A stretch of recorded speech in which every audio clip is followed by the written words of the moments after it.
Good afternoon. On the 1st and 2nd of May 2014, the Combat Integration Initiative, a program of women in international security, convened a 2-day symposium called Women in Combat: The Experiences of Partner Nations. During the 2 days, attendees heard from partner nation representatives as well as scholars and U.S. service women and men on both the importance of and the challenges to integrating women into combat roles. Our belief is that by sharing the expertise of partner nations who have already fully integrated their militaries, we will provide effective strategies, new perspectives, lessons learned, and better courses of action to the greater community of practice.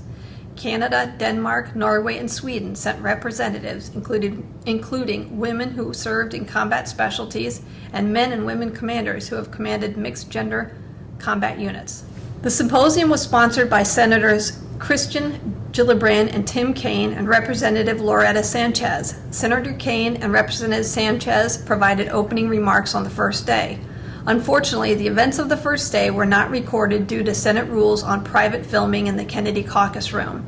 Therefore, the Women in Combat testimonials and the occupational standards briefings are not included in this video. On the second day, participants reconvened across the street at the Reserve Officers Association for the Day 2 panels and discussions. The first panel was called Operational Effectiveness, Unit Cohesion and Culture: Do Women Make a Difference? This panel explored the debate surrounding how women impact operational effectiveness, unit cohesion, and military culture. It featured military commanders and female combat arms soldiers from partner nations and was moderated by Dr. Robert Egnell, a visiting professor from Sweden who was himself a Swedish Army Reserve captain. Due to filming difficulties, this video begins partway into that discussion. Going to the gym, okay, what kind of exercise should we do? And everyone will stand by the bench press. It's the same. What I mean is, by mixing units in different kinds of ways, this challenge the dynamics in the group, which makes the group much better and stronger in the long-term perspective. I'm not saying that all females eat salads and not steaks, but you probably understand what I mean. This will be good for the dynamics. So in the long term, for example, integrating females, it will create more resilient units, and these resilient units will in a much better way handle upcoming situations and problems than if you have a really homogenic group. You could almost get like, my bad example, with a 23-year-old shaved big guys, you can get a false sense of unit cohesion.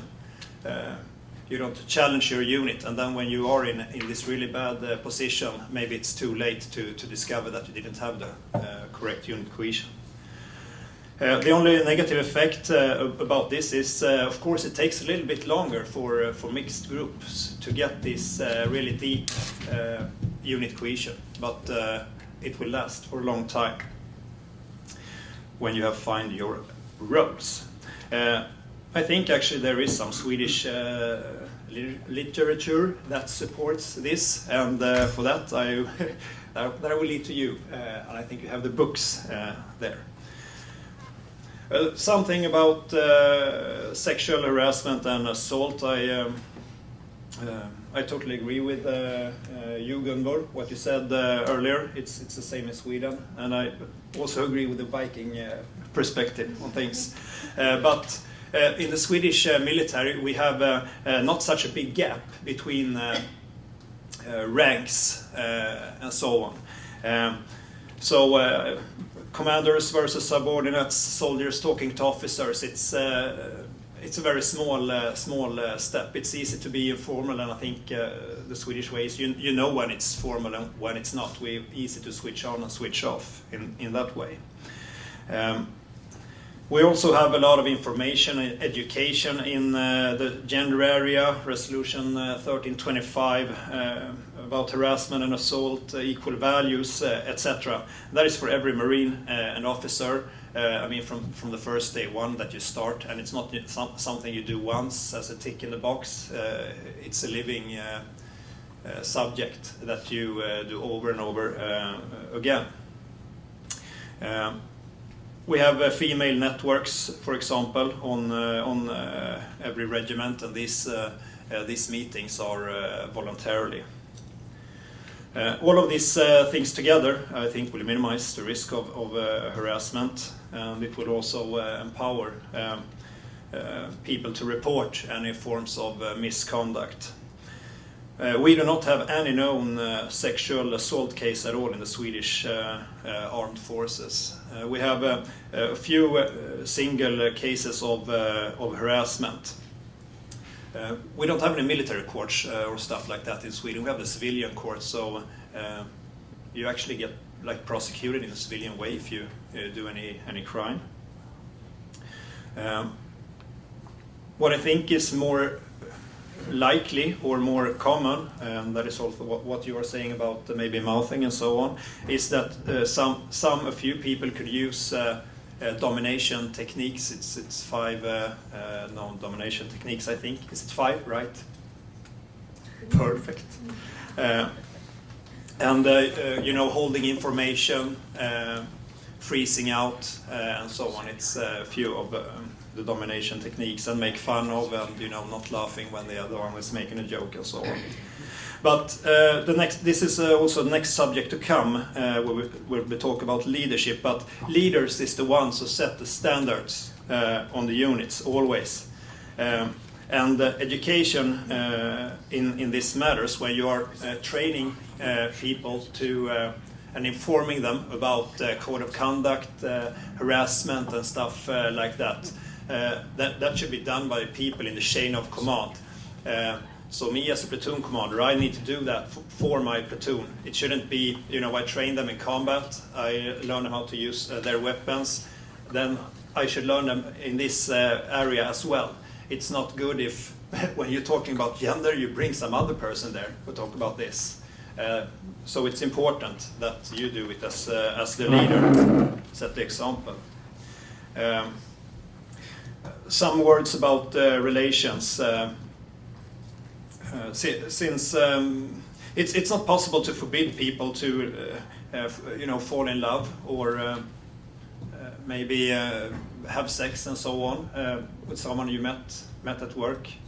I mean, you spend quite a lot of time with the people at work, and of course that happens. I think it happens to all different kind of jobs and units. And the Swedish military policy is that you cannot have a relation with a direct subordinate or your boss or your commander that is directly to you. But everything else is okay as long as it doesn't affect your duties. In my company, for example, I have 2 Marines that they are a couple, and that hasn't been any problem. You could hardly almost see that they are a couple. And also within our battalion, we have couples between the officers and other Marines as well. And it could also happen that sometime, never mind that, by the way. So I just wanted to mention that. And some final words about the unit cohesion. The mixed units are good, and I think hopefully this will finally answer to Robert Egnell's question. The mixed units make a strong unit cohesion, and the bonds that are created in a unit where you do these extreme things like the military are. I mean, my best friend was my deputy squad leader when I did my conscript time in the 90s. It's not because it's a guy, it's because the experiences you shared together, and I mean they are regardless of sex and gender, age. I mean it's the experience that bonds you together, not the biceps or anything else. It's the experience that bonds, so it doesn't matter. My summary is that mixed units, they are tougher and more creative. The mixed units are much better in handling these complex and extreme situations. you need to create an open mind culture. You need to educate and train your people. The leadership is very important in this one. I also believe in that the best individual for the job, and I don't think that is made by excluding, like we said yesterday, 50% of the world's population. I mean, would you say that to someone who owned a company and wanted to make money, he would laugh at you. Just take 50% of the applicants you have here and throw them away. Hope that the good ones are there. So, I think maybe 6 or 7 minutes, Robert. Sorry, thank you. That was great. Finally, Major Adamson from Denmark.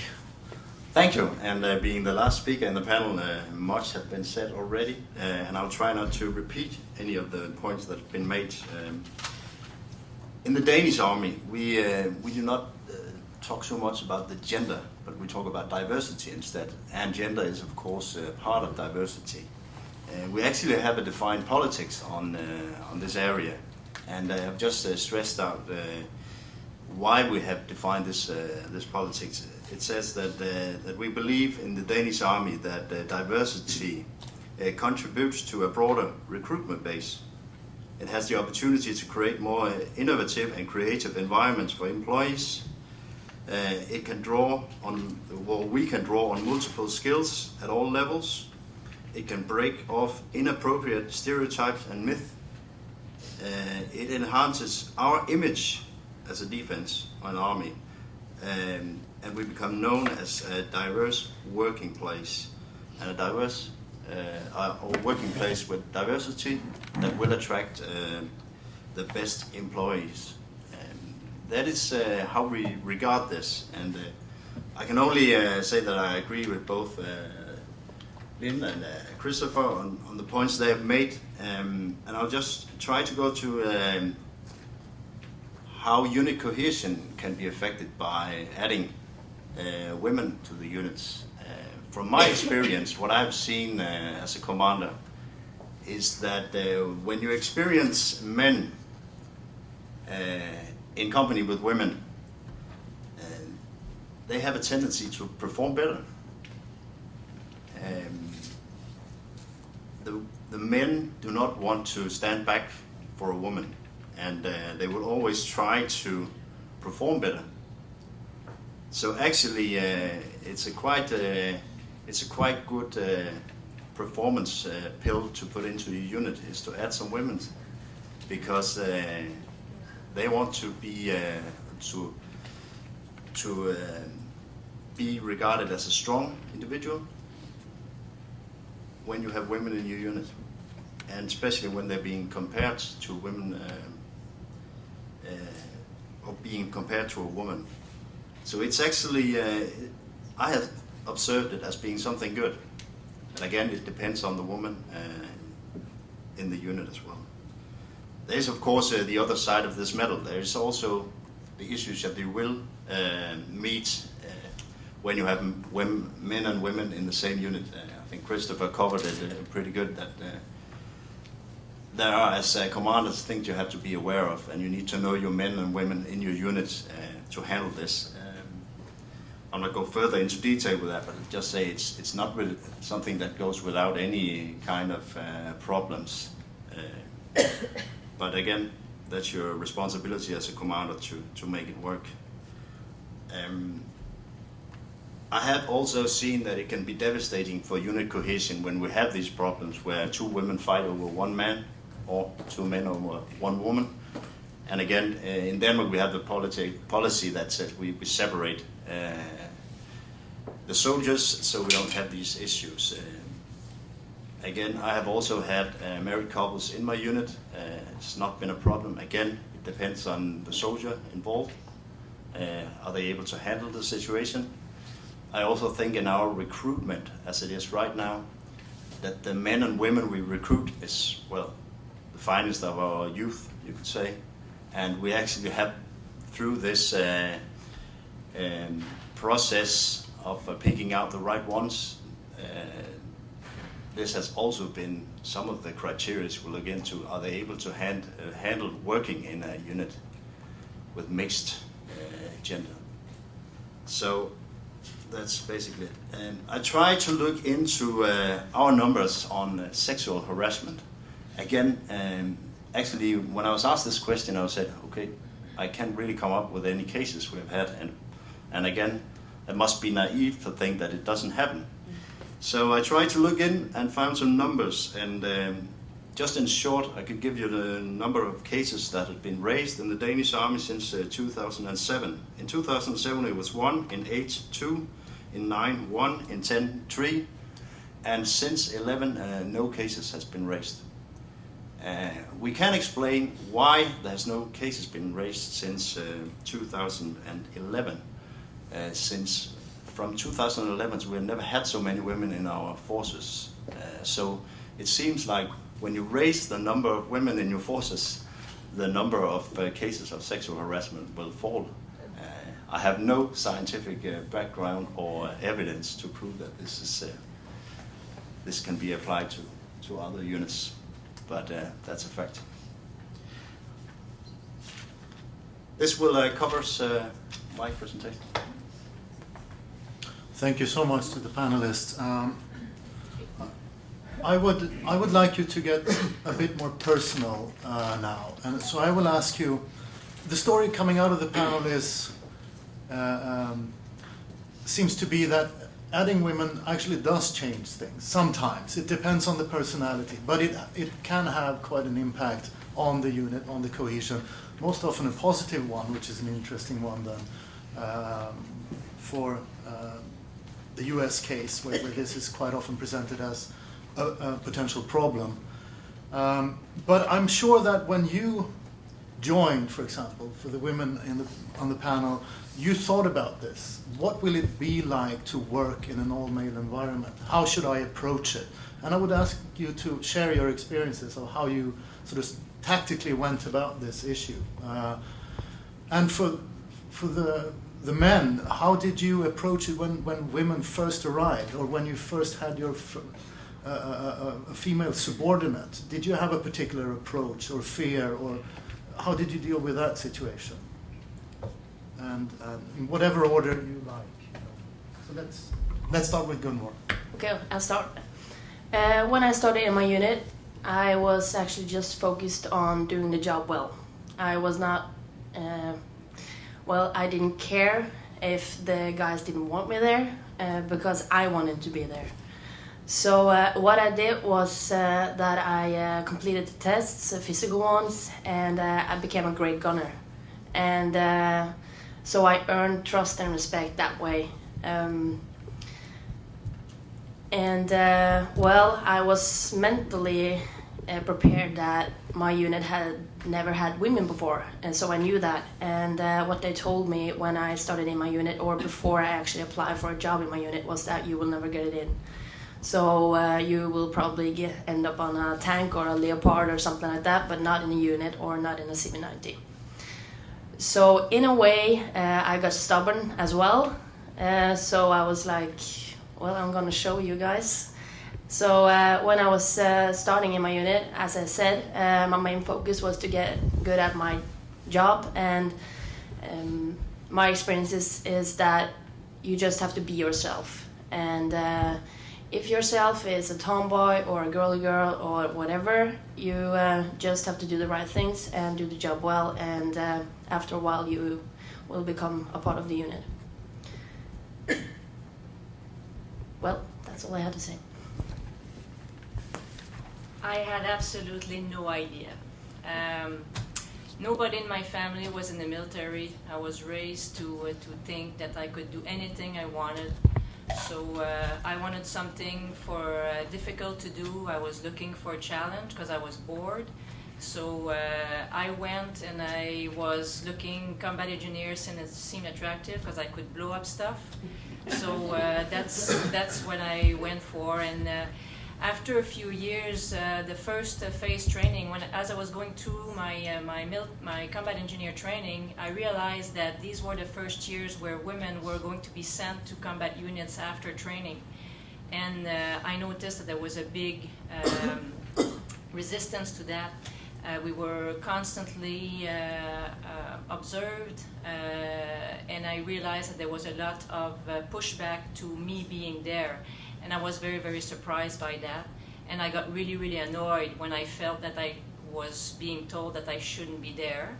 So I ended up taking the heaviest loads on the marches, the radio, the section weapons. I could, I took on everything that I could, and that probably was a little bit unfair considering what everybody else was doing, but that's what I pretty much imposed on myself. So that is something that I am very, very aware of now as I have troops under my command, and so I'm very, very aware of this whole dynamic that yes, women have to do their share, but this is a shared responsibility. The onus is not just on women to do well as part of the group. So because we're not asking any man or anybody else in the troops to do that. Thank you.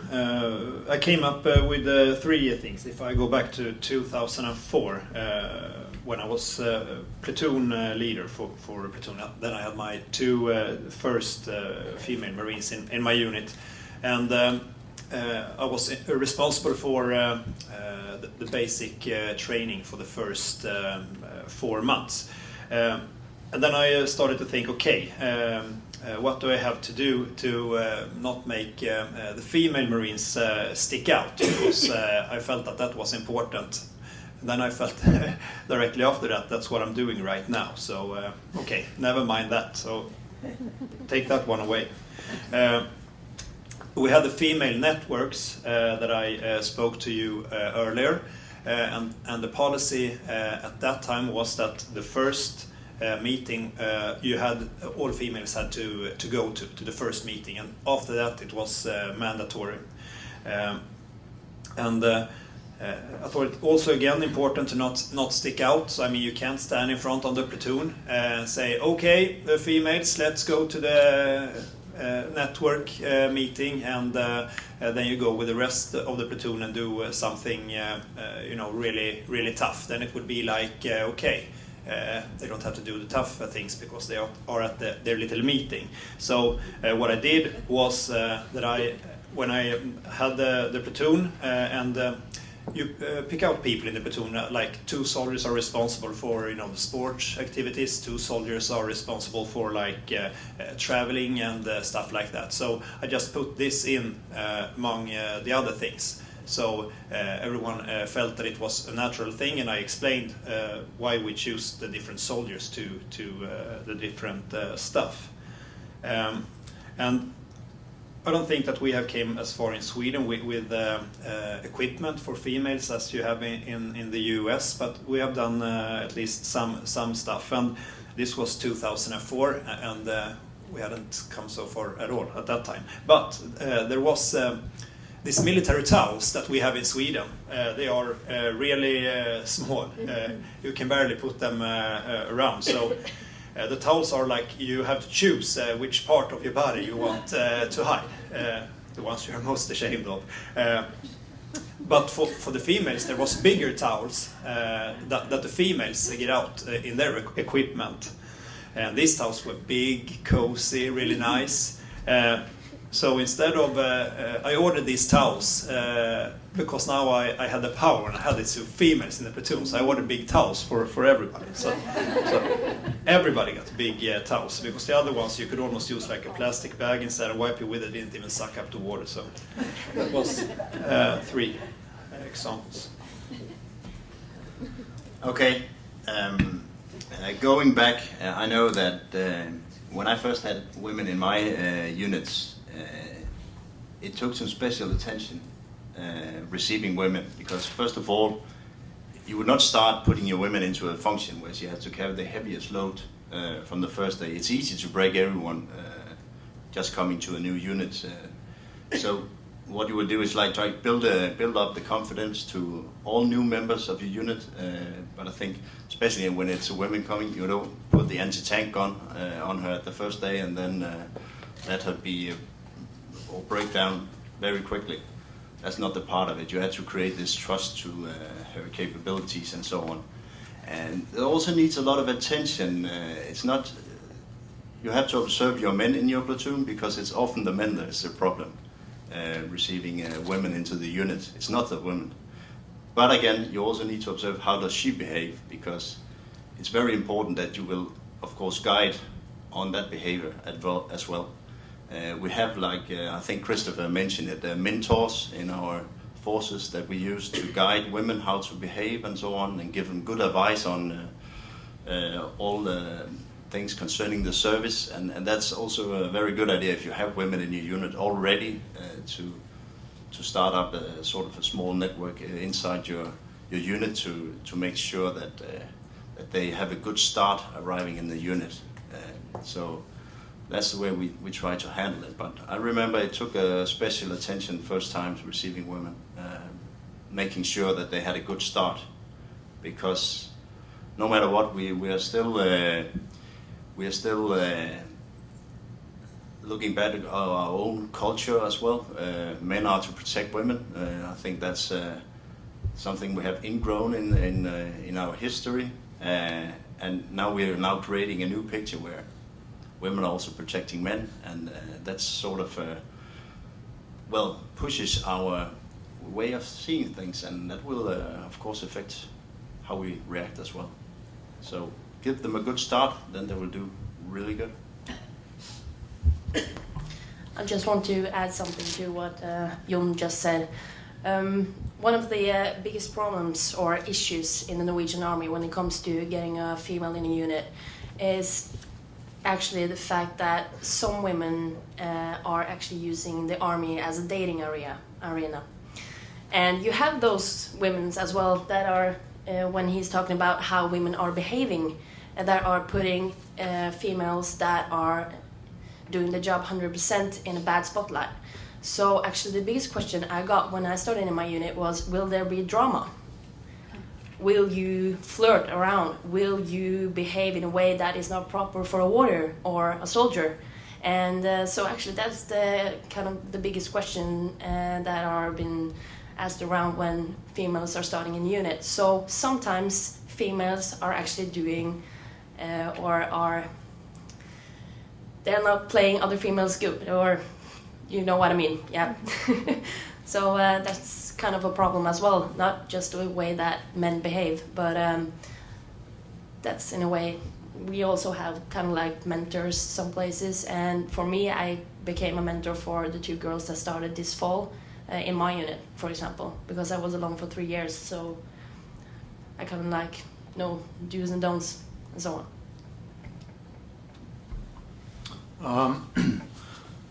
Part of the debate here in the US is if you need a certain number of women if they're to be integrated, or if you need commanders who are women to integrate women soldiers, for example. Now, in your experience, are there any such requirements? Does it have to be 2 in a platoon, or can you be alone? Can you survive as a lone woman in an all-male unit? Or do you need also officers within that regiment or unit who can guide you, support you? Or should you strive for a certain percentage of women to have the full impact of the positive effects, or what have you? If you could give us some thoughts on that, that would be great. And let's start from the other side this time. There's no doubt that role models has a very big effect on our ability to recruit women.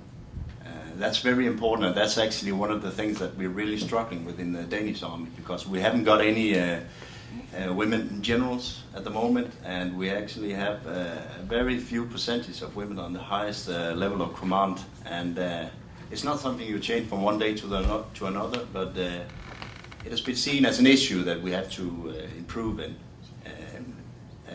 I know the Congress member yesterday also referred to this, and role models is really important. And I think we have also in the Danish Army, we have experiences from when we had units like when Christine was a company commander or squadron commander. You would also see that we had a lower number of dropouts during conscript service from the women, and they are more motivated to go for the higher educations and go to the NGO schools and also applying for the officers academy and so on.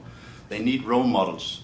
So the critical mass you also referred to, that is what we're trying to build in the Danish Army. We are not there yet, and we have failed pretty hard on this, but even though we have a full open, full integrated system, we have actually problems with recruiting up to the critical mass, but it will be a process that will drive itself, so to speak.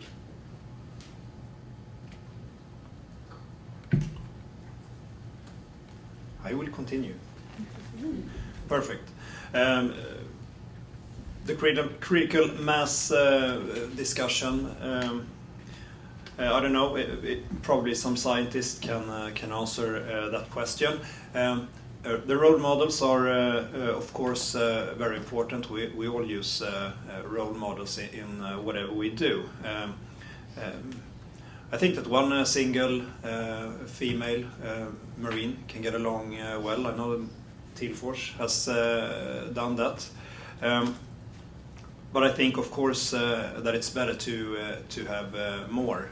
And I'm going actually to say some of that in the leadership and training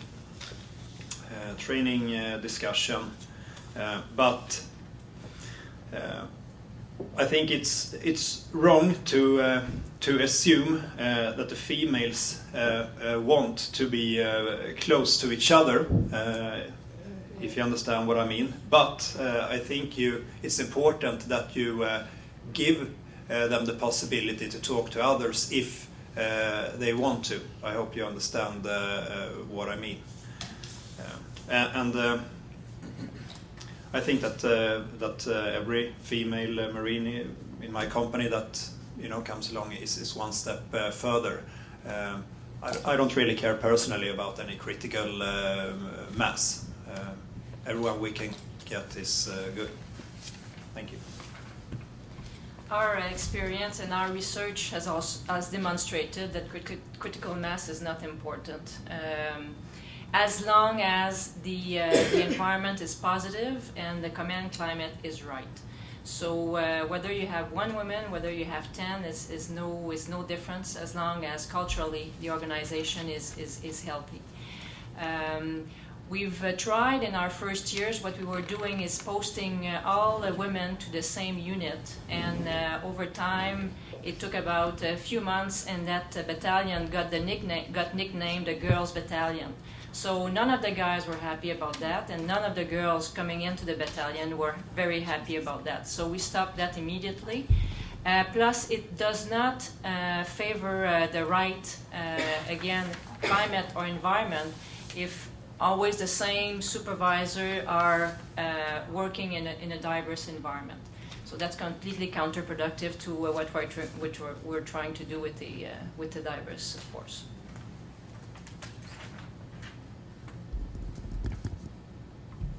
Well, the experience from my unit is that you can be alone.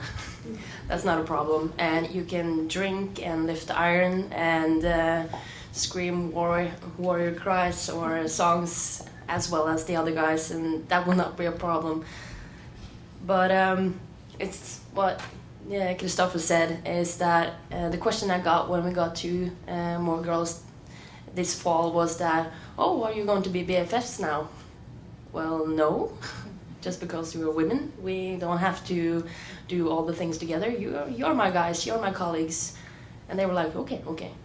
So we meet kind of like the same in the Norwegian Army as well when it comes to when you're a female, all females should be friends. And then I asked one of the guys, well, are you a friend with the guy in the another unit?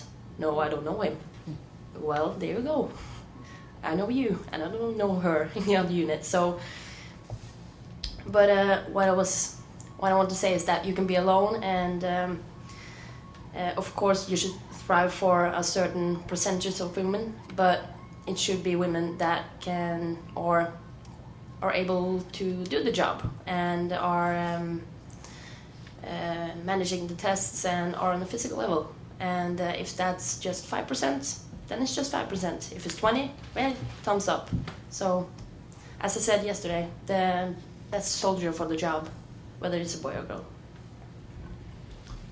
I would just like to add that there's also half of the women in this room have been pioneers and have thrived alone, individually, in all male units. So it would be rather offensive, I think, to the younger generation to assume that suddenly they have to be a group in order to do well in the armed forces. But with that, let me open up for questions. We have about 20 minutes left. Is there a microphone today? Or? Okay. Morning, everyone. I'm Captain Bergo from Danish Army. I just want to comment on the last discussion about women, if they need mentors or not. I think it's very important to remember that women are not the same. Don't put them in one box and say, this is good for women. Some want to do this by their own. They don't want someone to help them, because this is a part of why they actually joined the army. They wanted to be different and wanted to have the challenge. All of us really like to have someone to look up to and say, wow, she can do it, I can do it. So it's very different, actually. And why we need this focus now is because we want to integrate more women into the army. And that's why we need this focus also. We need the mentors. But when I started, I didn't feel I needed a mentor, not at all. So it's different. Thank you. If I may comment, the mentor business, it comes in like, from an army culture as a bit of a separate chain of command, which is just not the way you build cohesion. And as it was mentioned many times, you don't go into the next platoon to talk to somebody there. So you have to cultivate trust within the sections and within the platoons and build that up. Bringing a separate mentor on a separate side, you're kind of creating another thing separate, which is a bit problematic. Maybe we need to take the towel approach and get everybody a mentor, or you don't. So again, depending on how you're functioning, but to create one separate chain is a bit problematic and does not necessarily serve the organization very well. So.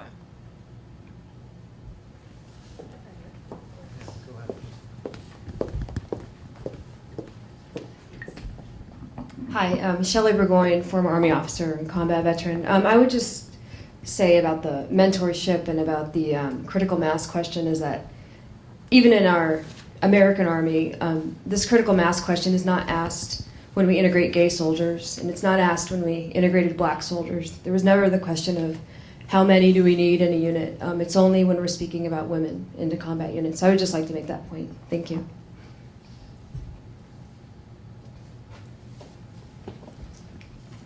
Thank you, Colonel Weiss here.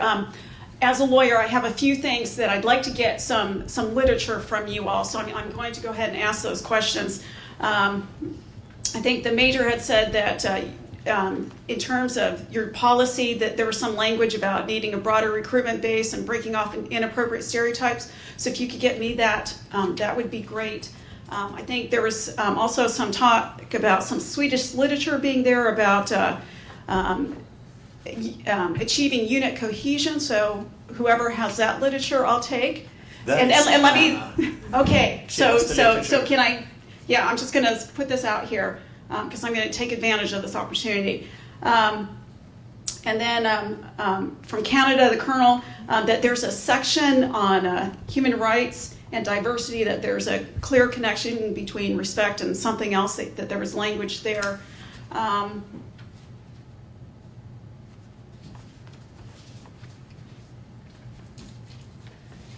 I'd like for whoever brought up the domination techniques, if you could expand on that, because I think that's, I appreciate that being articulated. And with regard to the whole mentoring thing, although I will sidetrack a bit, and I appreciated whoever said it was that actually having women enhances male performance. And certainly I remember being in Germany and, you know, getting up at early morning PT, and we have these young Army people, and I said to them, look, I'm twice your age, come on, let's go, right? And then certainly War College, I was the only female military officer in my War College, and you know, not only was I #1 academically, but when it came to our annual PT test, you know, I made sure that I outran all the boys out, push-up them and all that, and you know, so I don't know if I brought them up or not on that. But with regard to mentoring, I think, and again, this is my personal perspective, but I think there is a lot of informal mentoring that goes on. And I think that's something that's not acknowledged. And so it seems to me that there's this, oh, well, let's formalize mentoring, because there isn't that mentoring, because we are alone, right? So I think when we use that, I think we need to be a little careful about that word and how it gets used and how it gets institutionalized from non-institutionalized, formalized or not informalized. And I think what's important is, if you go up in rank, it's not just the mentoring, it's the sponsoring. And who do you get as your sponsors? Who do you get there to go to bat for you behind closed doors to say, you need her or him? Thank you. Should we have some comments or responses to any of those? No, she said it all. Chantal. Chantal Oudrad from WISE. I think this is a fascinating discussion, and I actually have tons of questions and comments. One comment is interesting, that in a way there's also this reinforcement of stereotypes, and I think Cora was mentioning that. I wanted to ask Colonel Jenny Carrion, with these trials in Canada, you know, when you're going through these processes and the trials, to what extent did the military services were transparent about what they were doing? Was this public knowledge? Was there, you know, regular communications to abroad? Because I think that's one of the issues that is a big issue here, I think, in the United States. And the other question is the importance of leadership.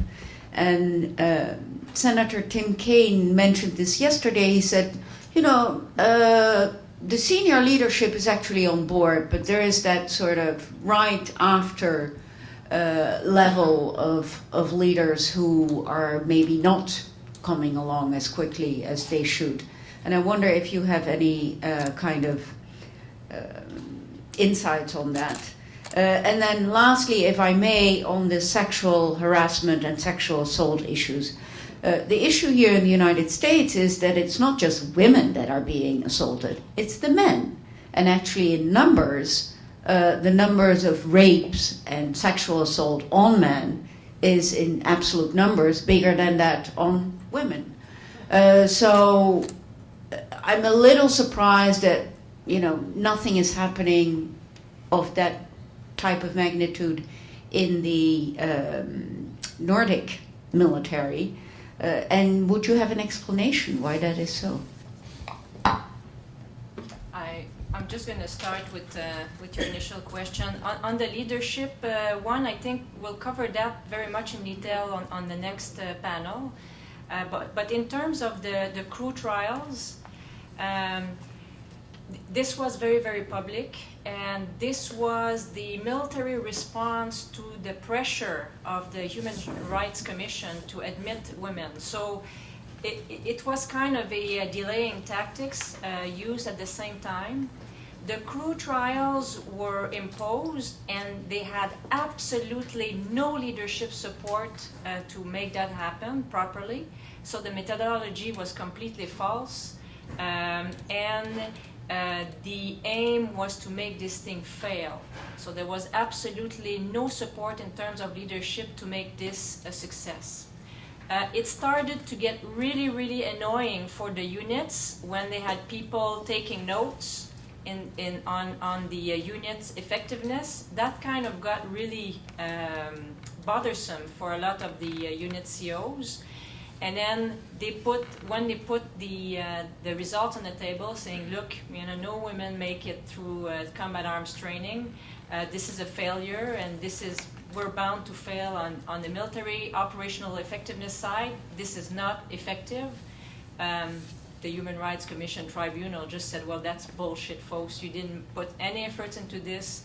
This is obviously all false results. You will admit women now, so this is no more a trial. This is now the law. So, and then following that,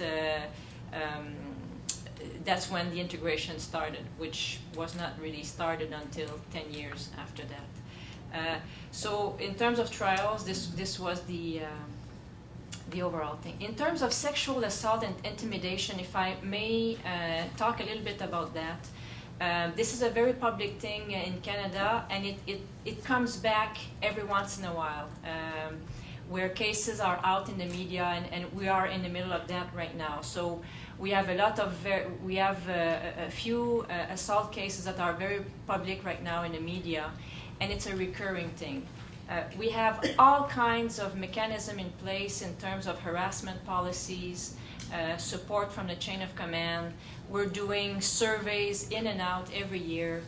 Pretty much 90% of folks say that they are comfortable to come forward and put these cases in front. What happens to the last 10%? We're not sure.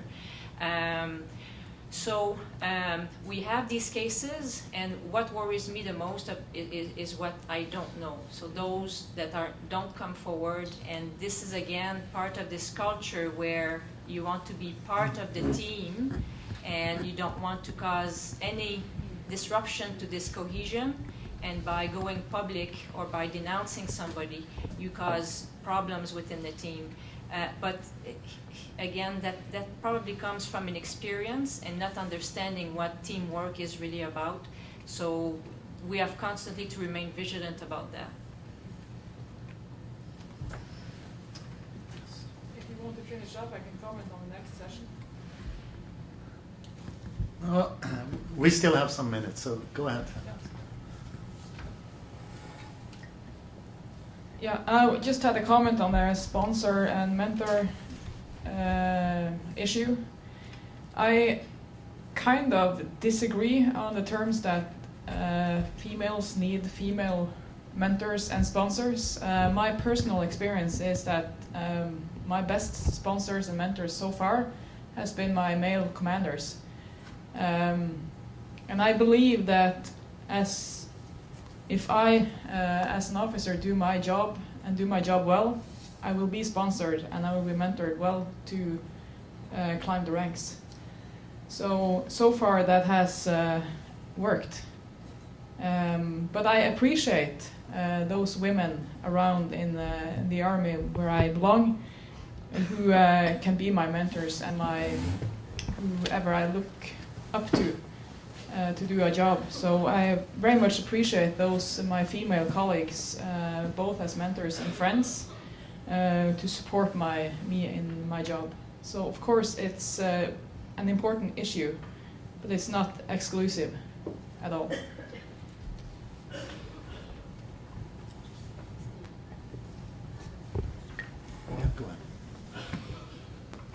Well, I thought I should ask the question you were asking about the sexual harassment in Norway and probably Sweden and Denmark as well. You can say what you want, but this is just my opinion. But I believe that the reason why we don't have those sexual harassments is because one, to be, for example, enlisted, you have to go to a second screening.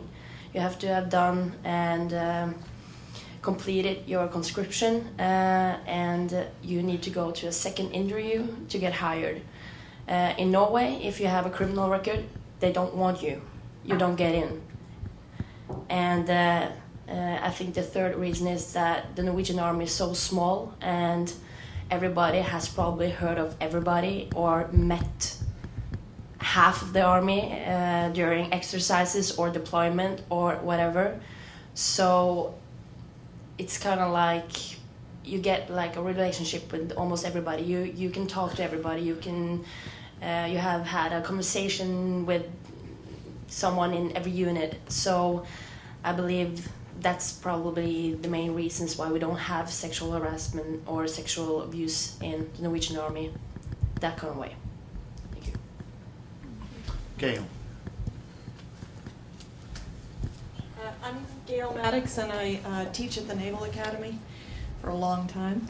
I just wanted to make, I guess, two things. First, on the mentoring, WISES had, not just for women in the military, but across the board, very positive responses to our attempts to mentoring. And I think one thing that's really important is, and I believe that's what you were referring to, was that they're not just female mentors, they're also male mentors or sponsors. Maybe sponsors is the better word. I mean, I think that particularly for some of the older women, we wouldn't have had women mentors anyway. I never had one, really. I always had male, very, very supportive, maybe in broader. And the other thing is on the percentages. We don't, at the Naval Academy, we have not formally had percentages, but it's been sort of informally known that we're looking at 22-23%. I don't know if that'll go up as women in combat, but that's at least discussed around the yard that we started with about 11%, and we're running about 22-23% with the idea that the larger number then gives women a little more, less a feeling of being a minority in the yard. And the admissions, which I was on, we don't have a formal set, but it is, we do very much. We see good women and we bring them in. We don't think in terms of 18% anymore. We do think just broadly. So, and the last thing I'd say is that in terms of women working together, we have done some studies at the Academy which have shown that the dropout rate is much lower on the athletic teams, the female athletic teams, the varsity teams and all, that they don't tend to drop out as much. And the assumption is, in talking with the women, but it's not been done formally, is that they do sort of support each other, and they do have a time when they're not just in their basically male units. So anyway, thank you. I would like to end with a couple of words. One being that we have to acknowledge the fact that we are facing an existing strong culture of masculinity that we're up against. For full disclosure, as a 19-year-old conscript, I was deeply, deeply offended by the fact that there would be women in my unit.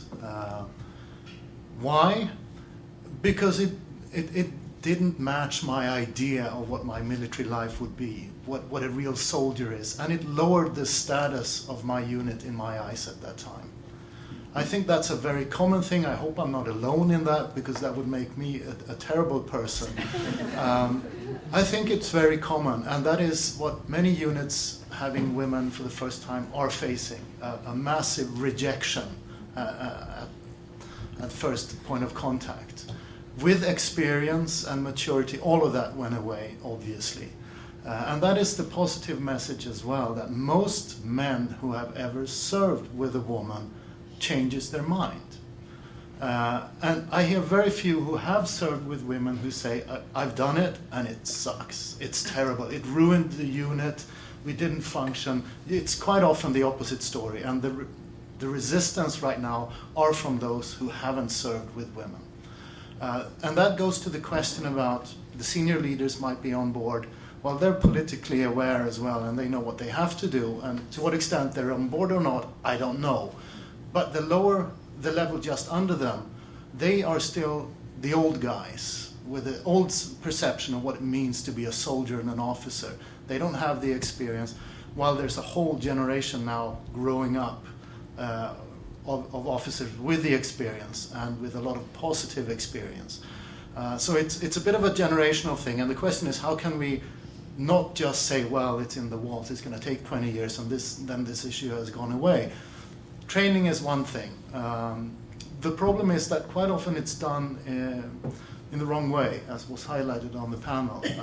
It's a gender expert, or it's that comes in and has a 1325 day to provide some gender awareness within the unit, or it's a sexual assault awareness training for a day, or a Sunday morning during a longer training session when no one really pays attention. And it's also not important because it's not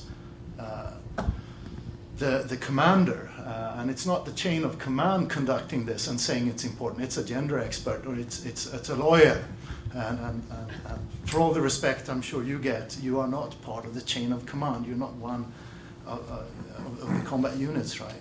So we need to rethink how we do this, and we need to change minds quicker than just accepting that it's a generational issue, which it also is, unfortunately. Something we should always strive for. And what annoys me a lot is that quite often this is seen as an only potentially negative issue, right?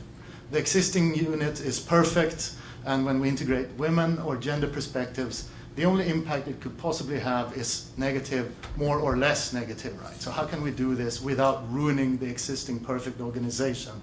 And I find that very tragic that we often have that starting point. Instead, we should talk about how do we make the most effective armed forces for the 21st century? How do we win the next war? And women should be an obvious and integral part of that fighting unit. So we need to change perspective, and we need to think about how women will instead be part of the most effective fighting force that we can possibly produce as a society. I want to ask you to join me in applauding and thanking this panel, because I think it's been an absolutely wonderful discussion and start to the morning. So thank you.